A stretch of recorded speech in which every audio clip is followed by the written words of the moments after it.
Diretamente da França, onde a lenda Zinedine Zidane quebrou o silêncio, ele analisou a final da Copa do Brasil e seus comentários sobre o Corinthians são devastadores. O eterno camisa 10 da seleção francesa, que derrotou o Brasil em 1998-2006, foi ofuscado pela grandeza de Timão, apelido do Corinthians.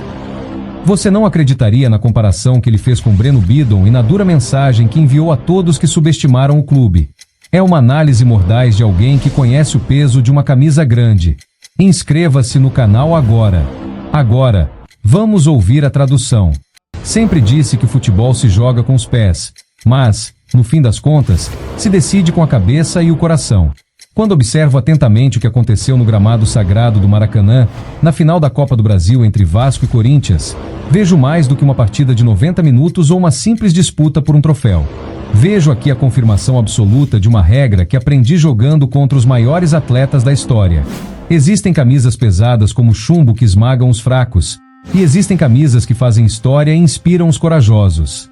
O que o Corinthians conquistou no Rio de Janeiro não foi apenas uma vitória tática ou triunfo sobre um rival tradicional. Foi uma força espiritual que poucos clubes no mundo possuem.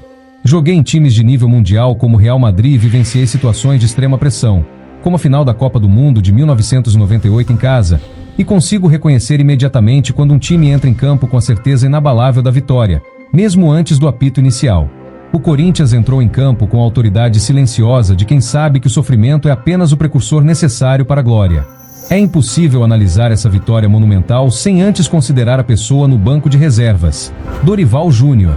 Vejo nele a mesma compostura analítica que observei em Ajax como técnico da seleção francesa ou em Vicente Del Bosque durante a era de ouro do Real Madrid.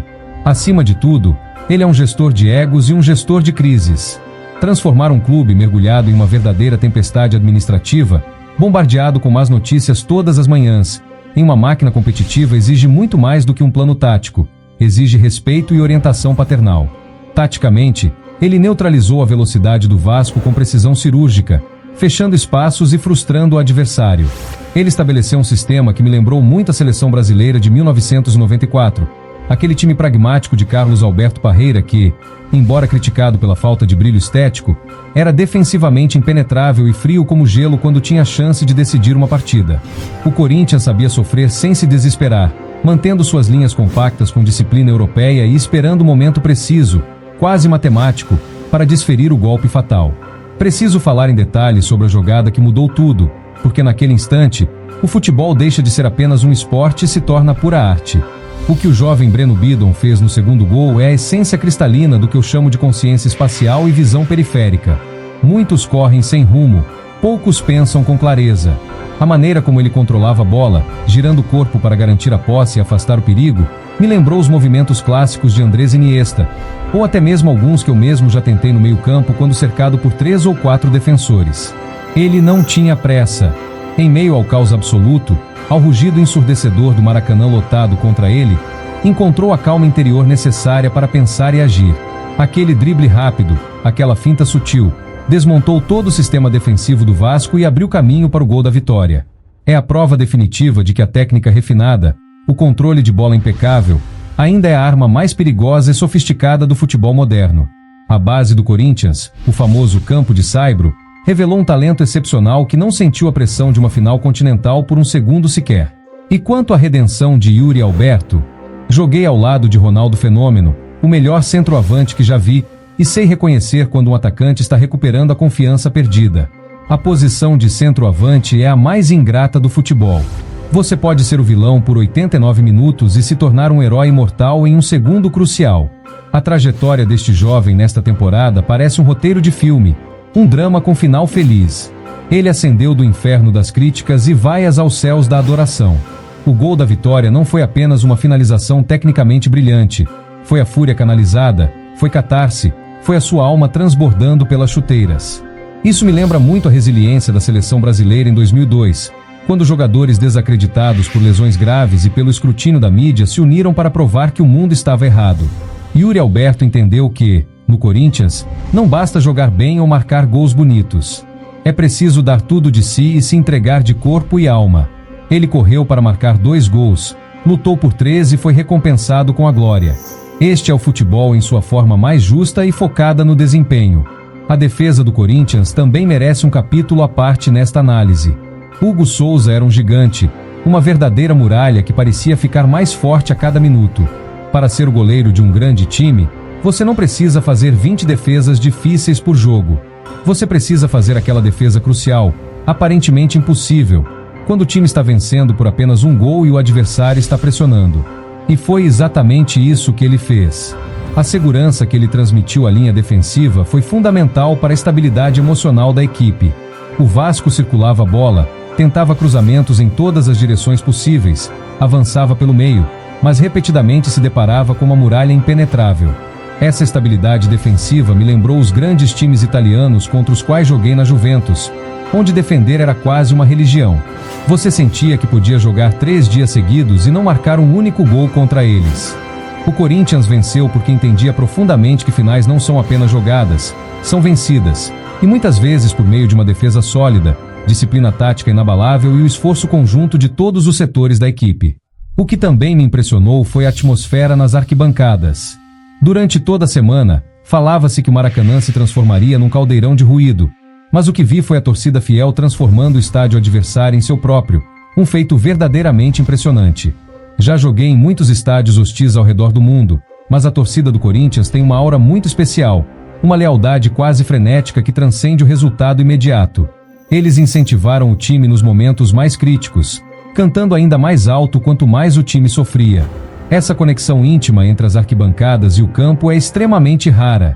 Era como se houvesse um 12º jogador invisível, se atirando nas divididas e afastando a bola do gol. O silêncio que impuseram aos adversários após o apito final foi ensurdecedor e simbólico. O Corinthians venceu não apenas o troféu, mas também a batalha psicológica e moral. Merece destaque a figura icônica de Memphis Depay, um jogador europeu acostumado a uma cultura e estilo de vida diferentes. Ele chegou ao Brasil e rapidamente compreendeu o que significava vestir a camisa alvinegra. Trouxe brilhantismo técnico e classe internacional, mas não teve medo de sujar as mãos. Ele é a combinação perfeita de talento individual excepcional e dedicação incansável. Ele me lembra do meu papel na França em 2006. Eu era o pilar técnico, mas também jogava para o time e contribuía defensivamente.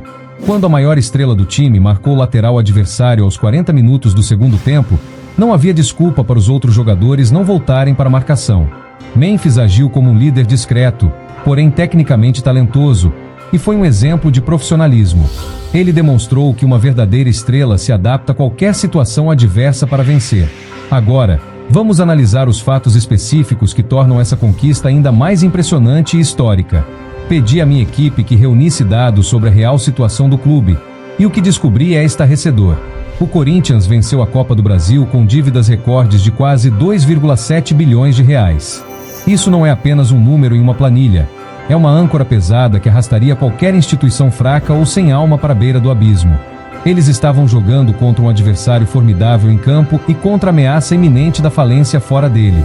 É a prova irrefutável de que a camisa do Corinthians vale muito mais do que qualquer crise financeira ou desastre de gestão. Em um ano de déficits operacionais enormes, no qual o clube perdeu seu principal patrocinador devido a escândalos e teve suas receitas congeladas por ordem judicial, o time respondeu conquistando o troféu mais democrático e arduamente conquistado do país. Por fim, o contexto político caótico desta temporada turbulenta não pode ser ignorado. O clube passou por um traumático processo de impeachment envolvendo o presidente Augusto Melo, enfrentou sérias investigações policiais e escândalos envolvendo empresas de fachada em contratos de patrocínio que prejudicaram gravemente sua reputação. Qualquer outro time no mundo teria usado isso como a desculpa perfeita para o fracasso, mas este time fechou o vestiário como um baluarte. Superou a proibição de transferências imposta pela FIFA, uma punição severa que impedia a contratação de novos jogadores e forçou o técnico a levar um elenco desfalcado e fisicamente exausto ao limite. A vitória nessas circunstâncias adversas, contra todas as probabilidades, contra todos e contra toda a lógica econômica, confirma o mito do Corinthians de que, para eles, o impossível não existe. O Corinthians provou mais uma vez que é mais perigoso o letal justamente quando os críticos já o davam como carta fora do baralho. Parabéns aos torcedores fiéis, porque a verdadeira elegância no futebol também se mostra em sobreviver ao caos absoluto e, no fim, levantar a taça. Você concorda com Zidane que a atuação de Breno Bidon foi brilhante? Ou acha que a comparação com Iniesta é exagerada? Comente abaixo e inscreva-se no canal para mais análises exclusivas.